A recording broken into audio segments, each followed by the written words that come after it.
አሜሪካ ልጄን ገደለችብኝ። በየመን እስር ቤት ውስጥ በአሜሪካ የአየር ጥቃት የረገፉት የኢትዮጵያውያን ስደተኞች መርዶም።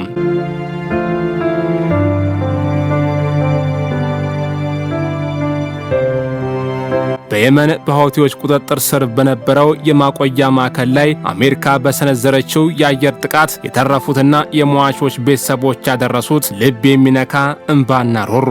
ከውቅሮ ትግራይ ኢትዮጵያ በትግራይ ገጠር ውስጥ በድህነትና በተስፋ መቁረጥ አጥር የታጠረችው የሀገር ውስጥ ሕይወት አማራጭ ያጣችው ወጣቷ ሕይወት መሐሪ ከሀገር ለመውጣት ያንን አደገኛ የሰዎች አላፊዎች መስመር መረጠች። ቀይ ባህርን አቋርጣ ወደ የመን ከዚያም አልፋ ሳውዲ አረቢያ በመግባት የቤተሰቧን ሕይወት የመቀየር ትልቅ ህልም ነበራት። በየመንና በሳውዲ ድንበር ላይ ራጎ ተብሎ በሚጠራውና የሞት ቀጠና በሆነው አካባቢ ለ2 ዓመታት በስቃይ ከቆየች በኋላ በድንበር ጠባቂዎች ተይዛ ወደ እስር ቤት ተወረወረች። የፊታችን ሚያዝያ 8 ቀን 2005 ግን ያ ሁሉ ተስፋዋና ህልሟም አበቃ።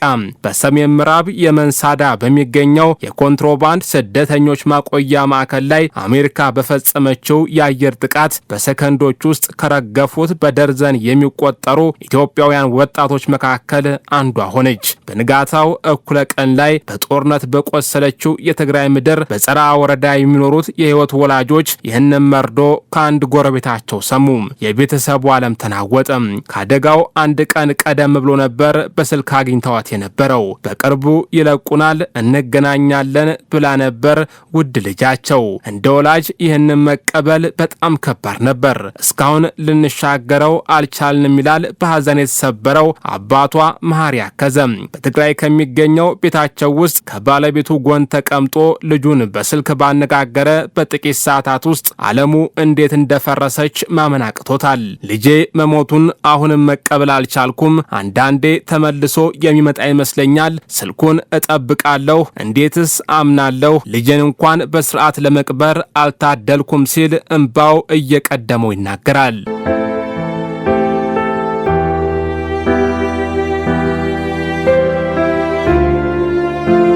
ይህ በአሜሪካ የተፈጸመው የአየር ጥቃት ቢያንስ 68 አፍሪካውያን ስደተኞች ለህልፈት የዳረገ ሲሆን 47ቱ ደግሞ ለከባድ አካል ጉዳት ዳርጓል። ከአደጋው የተረፉ ስደተኞች ለሚድል ኢስት አይ እንደተናገሩት በጥቃቱ የተገደሉት በሙሉ ኢትዮጵያውያን ወንዶችና አብዛኞቹ በሀያዎቹ የዕድሜ ክልል መጀመሪያ ላይ የሚገኙ ወጣቶች ናቸው። አሜሪካ ልጄን ኩራቴን ገደለችብኝ ለምን ስትል ትጠይቃለች። እናቱ መብራት ገብሩ እንባዋ ፊቷን እያጠበው ትንፋሽ ለመሰብሰብ ትቆማለች። መንግስት ያለምንም ምክንያት እስረኞችን ይገድላል ተብሎ ሲወራ ሰምቼ አላውቅም። የአሜሪካ የውጭ ጉዳይ መስሪያ ቤት ለቀረበለት አስተያየት የሰጠው ምላሽ የለም። የህይወት መሐሪ ወላጆች ስቃይ 140 ሚሊዮን ህዝብ ባላትና ወጣቶቿ የስራ ዕድል ፍለጋ ወደ ባህረ ሰላጤው ሀገራት ያንን አደገኛ ጉዞ ለመጓዝ በሚገደዱባት ኢትዮጵያ ውስጥ ያሉ የብዙ ወላጆች የጋራ ስቃይ ማሳያ ነው። ጽሩይ ኃይሉ በጥቃቱ ከተገደሉ ወጣቶች መካከል ሌላኛው ነው። የአራት ልጆች በኩር ሲሆን አባቱ በህፃንነቱ ስለሞተ እናቱ ናት ብቻዋን ያሳደገችው። እድሜው 22 ሲሆን የቤተሰቡ ዋና አለኝታ ለመሆን ወደ የመን ተጓዘ። የ47 ዓመቷ እናቱ ብርሃን አከዘ እንደምትለው ልጇ የቤተሰቡን ህልም ለማሳካት ነበር በ2022 ዓ.ም የመን የገባው። ነፍሴ ተሰብራለች፣ እሱ ሙሉ ነገሬ ነበር ትላለች እናቱ። ልጄ ብቻ አልነበረም። ከ12 ዓመታት በፊት አባቱ ሲሞት የዚህን ምስኪን ቤተሰብ ሸክም በትከሻው የተሸከመ ባለውለታይ እንጂ ትላለች። የብርሃን አከዘ ስቃይ ይበልጥ የበረታው ልጇ በፈረሰው ህንፃ ፍርስራሽ ስር ተቀብሮ አካሉ ተበታትኖ የሚያሳየው ዘግናኝ የቪዲዮ ምስል በሌላ ሰው ሞባይል ስልክ ከተመለከተች በኋላ ነው። በትግራይ ጦርነት ወቅት የተባበሩት አረብ ኤምሬት ድሮኖች ከሰማይ የወረዱ ንጹሃንን ሲጨፈጭፉ በአይኗ ያየችው እናት የልጇን መጣፈንታ በዚያው መልክ መደገሙ በህሊናዋ ላይ የማይጠፋ ጠባሳን ጥሏል። ያንን ዘግናኝ ምስል በስልክ አየሁት። አንዳንዴ ልጄ አካሉ ተቆራርጦ መሬት ላይ ወድቆ ይታየኛል። ድሮን ሰውን እንዴት እንደሚያረግፍ ጠንቅቄ አውቃለሁ ትላለች።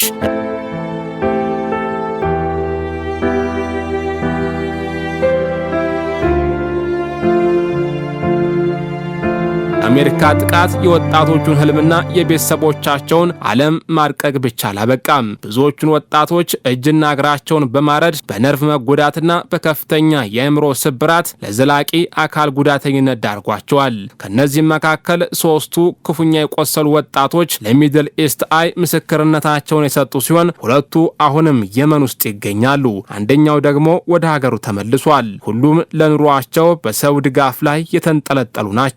የ27 ዓመቱ ሀበን ትምዝጊ በሁለቱም እግሮቹና እጆቹ ላይ ከባድ ጉዳት ደርሶበታል። በቂ የሕክምና እርዳታ ባለማግኘቱ በአሁኑ ወቅት በኤደን ወደብ ከተማ ሆኖ በዋትስአፕ በኩል መልእክት ልኳል። እኔ በሞትና በሕይወት መካከል ያለው ሰው ነኝ። አንዳንዴ እንዲህ ከመኖር ይልቅ በዚያው በሞትኩኝ እላለሁ ይላል። ከ7 ዓመታት በፊት የወደፊት ራዕይ ሰንቆ ወደ የመን የተጓዘው ይህ ወጣት ህልሙ ጥቂት ገንዘብ አጠራቅሞ ወደ ሀገሩ በመመለስ ንግድ መጀመርና ቤተሰቡን መርዳት ነበር። አሁን ግን የወደፊት ህይወቱ በትራምፕ አስተዳደር አሜሪካ እንደ ጉም መበተኑን ይሰማዋል። በትራምፕ የሚመራው የአሜሪካ መንግስት ህልሜን በሙሉ በአየር ላይ በተነው፣ ከሀገሬ ስወጣ 2 ሙሉ እግሮች ነበሩኝ፣ አሁን ግን በቃሬዛ ልመለስ ነው ይላል ሀበን። ምን ማድረግ እችላለሁ? እኔ ምስኪን ድሃ ነኝ። በዓለም ላይ ካለው ታላቅ ኃይል መንግስት ጋር ማን ሊሟገትልኝ ይችላል ይላል። የ25 ዓመቱ ኃይሌ ወልዳይም በእግሩና በእጁ ላይ በደረሰበት ጥልቅ ቁስል ሳቢያ በከፍተኛ ስቃይ ውስጥ ይኖራል። ምንም የማየው የወደፊት ተስፋ የለኝም። እኔ የመጣሁት ገንዘብ ሰርቼ ቤተሰቦችን ለመመገብ ነበር፣ አሁን ግን ሰዎች እኔን እየመገቡኝ ነው ይላል። ሌላኛው ስም እንዳይጠቀስ የፈለገውና በትግራይ ጉልምሃድ ወረዳ የሚገኘው ተርፎ የተመለሰው ወጣት በእግሩና በአይኑ ላይ በደረሰው ጉዳት ሳቢያ የሕክምና ወጪ ማግኘት ባለመቻሉ ለቤተሰቡ ሸክም መሆኑን እያስለቀሰው ይገኛል። አሜሪካ ሕይወቴን ዘግዝቃ ከመቀየሯ በፊት ትልቅ ህልም ያለኝ ወንድ ነበርኩ፣ ለቤተሰቦቼ ሸክም ሆናለሁ ብዬ አስቤ አላውቅም ይላል። ዓለም አቀፉ የሰብአዊ መብት ተሟጋች አምነስቲ ኢንተርናሽናል እንደገለጸው የአሜሪካ ባለስልጣናት በጥቃቱ ላይ ምርመራ እንዲያደርጉ ተደጋጋሚ ጥሪዎች ቢያቀርቡም እስካሁን ድረስ ለተጎጂዎች የቀረበ ፍትህም ሆነ ካሳ የለም። ከተፈጸመ ከ1 ዓመት በላይ ቢያልፈውም የአሜሪካ ባለስልጣናት አሳውቀው ስለነበረ የምርመራ ውጤት የሰጡት ማብራሪያም የለም። የሟች ወጣት ቤተሰቦች ዓለም የልጆቻችን ደም የረሳው ይመስላል፣ እኛ ካሳና ፍትህ እንፈልጋለን እያሉ እሮሯቸውን ይቀጥላሉ። ምንም እንኳን የኢትዮጵያ መንግስት ህገወጥ ስደትን ለመቀነስና ከባህረ ሰላጤው ሀገራት ጋር ህጋዊ የስራ ስምምነቶችን ቢፈራረምም በጦርነት በደቀቀችው የትግራይ ምድር ያሉ ወጣቶች ግን አሁንም አማራጭ በማጣት ያንን የሞት መስመር መምረጣቸውን ቀጥለዋል። በየወሩ በሺዎች የሚቆጠሩ ስደተኞች የመን እየገቡ ሲሆን 95 በመቶዎቹ ኢትዮጵያውያን መሆናቸው የዓለም አቀፍ የስደተኞች ድርጅት IOM ያረጋግጣል። አንዳንዶቹ ወጣቶች ግን ያ የናፈቁት የትውልድ ሀገር መመለስ ዳግም ፈጽሞ አይሆንም። አካላቸውም በባዕድ ምድር ተበታትኖ ቀርቷል።